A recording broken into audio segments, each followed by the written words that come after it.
ভাতিজা মুহাম্মদ ছাড়া আর কে আছে যে আমাদের ধর্ম ও দেবতাদের অপবাদ দেয়? তার উদ্ভট আবিষ্কার হাসিম গোত্রের বিপর্যয় আনবে। সে আমাদেরকে অপমান করেছে। কাকে? আপনাকে আর আমাকে আর কুরাইশদের সবাইকে বলে বেড়াচ্ছে এগুলো নাকি সে আল্লাহর কাছ থেকে পেয়েছে। সে কি বলেছিল? আবু লাহাবের হস্তদ্বয় ধ্বংস হোক সে নিজেও। কোনো কাজে আসেনি তার ধন সম্পদ যা সে উপার্জন করেছে। অচিরে জাহান্নামের আগুনে প্রবেশ করবে এবং তার স্ত্রীও যে ইন্ধন বহন করে, আর তার গলায় শক্ত পাকানো রশি বাঁধা থাকবে। আমাকে জাহান্নামের হুমকি দেয়? চিন্তা করবেন না, আমি কাবার সামনে তাকে পাথর মারবো। শোনো আবুল হাকাম, আমরা যদি মুহাম্মাদের বিরোধিতা করি তাহলে হাসিম গোত্র তাকে সুরক্ষা দিবে না। তারা সেটা করবে না, কারণ সে সবার ধর্মকে অপবাদ দিয়েছে।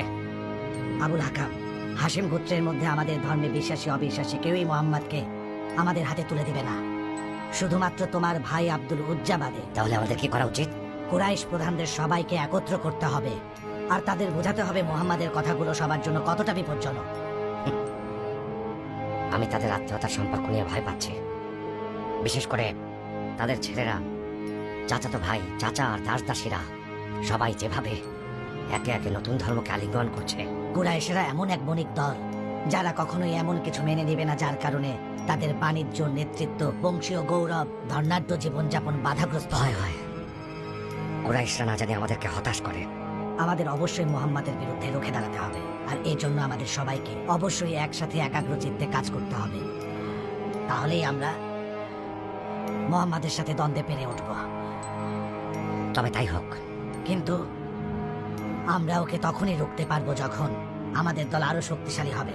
দলবদ্ধভাবে মুহাম্মাদ আর তার দলের বিরুদ্ধে দাঁড়াতে হবে। তাহলে ইয়াসিরের পরিবারকে অত্যাচারের মধ্য দিয়ে শুরু হোক।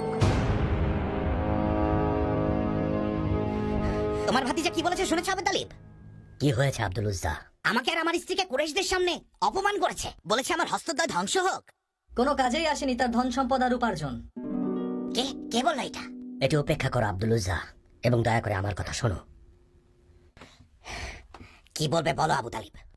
নেতৃত্বের জন্য কখনো বিবাদ করিনি। আমার বাবা আমাকে এই নেতৃত্ব হস্তান্তর করে গেছেন। হাসিম গোত্র তো একমত হয়েছিল। আমি তোমাদের না জানিয়ে কখনো কিছু করিনি। আমি আমার জীবনের গুরুত্বপূর্ণ সময় নষ্ট করেছি তোমাদের গৌরব আর মর্যাদা রক্ষার্থে, যখন তোমরা শুধুমাত্র টাকা রোজগারে আর বাণিজ্যে খুবই ব্যস্ত ছিলে।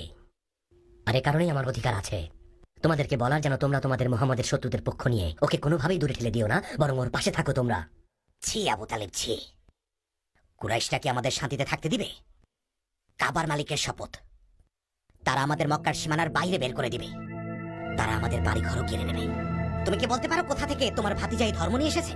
পূর্বসূরীদের ধর্ম সে মানছে না, আর তুমি বলছো তার পাশে থাকতে? এটা কিভাবে সম্ভব? কিভাবে? এত কিছুর পর আবু তালিব, আমার কি করা উচিত বলো? আমি কিছু বলতে চাই আব্বা। বলো পুত্র জাফর।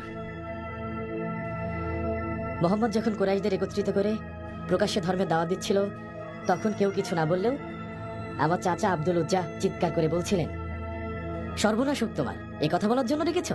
আচ্ছা, ও ধ্বংস হোক, সাথে ওর ধর্ম। এভাবে সে আমাকে জবাব দিল? সে জবাব দেয়নি, আর কখনো সে জবাব দেবেও না।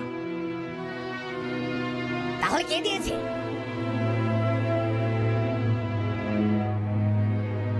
মহান আল্লাহ আপনার জবাব দিয়েছেন আয়াতের মাধ্যমে, যেটা জান্নাত থেকে এসেছে, আর শেষ বিচারের দিন পর্যন্ত সেই আয়াত আপনার খাড়ি লক্ষ্যে থাকবে। আমার পক্ষ থেকে তার জন্য শুধু অভিশাপই থাকবে।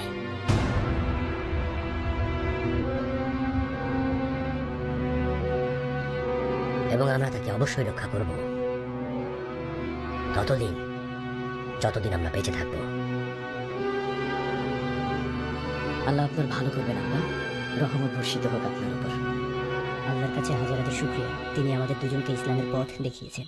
একজন ইথিওপিয়ার আর একজন রোমান সাম্রাজ্যের। ইথিওপিয়া থেকে এসেছো তুমি বিলাল, আর আমি এসেছি রোমান সাম্রাজ্য থেকে।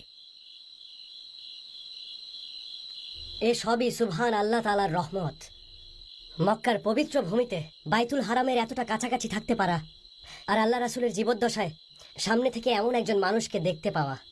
সাল্লাল্লাহু আলাইহি ওয়াসাল্লাম, ঠিক বলেছো তুমি বিলাল। কিন্তু কি আর করব বলো বিলাল, আমরা অবিশ্বাসীদের মাঝে বসবাস করছি। তারা আমাদের নির্যাতন করতে একটুও ভাবে না। শুধুমাত্র আমরা দুর্বলেরা তাদের ধর্ম মানি না বলে কুরাইশের লোকেরা আমাদের এত অত্যাচার করছে। দরকার হলে মরে যাব, তারপরও ধর্ম ছাড়বো না। যদিও আমি কুরাইশ বংশের সবচেয়ে খারাপ লোকের দাস, উমাইয়া ইবনে খালাফ। এজন্যই বলছি বিশ্বাসের কথা গোপন রাখো, যতদিন না পর্যন্ত আল্লাহ আমাদের এসব থেকে মুক্তি হওয়ার পথ দেখান। রাসূলুল্লাহ সাল্লাল্লাহু আলাইহি ওয়াসাল্লাম আমাদের নেতা, তাকে অনুসরণ করব। সাল্লাল্লাহু আলাইহি ওয়াসাল্লাম। আল্লাহ যদি চান আমাদের দেখা হবে। ভালো থেকো। ভালো থেকো।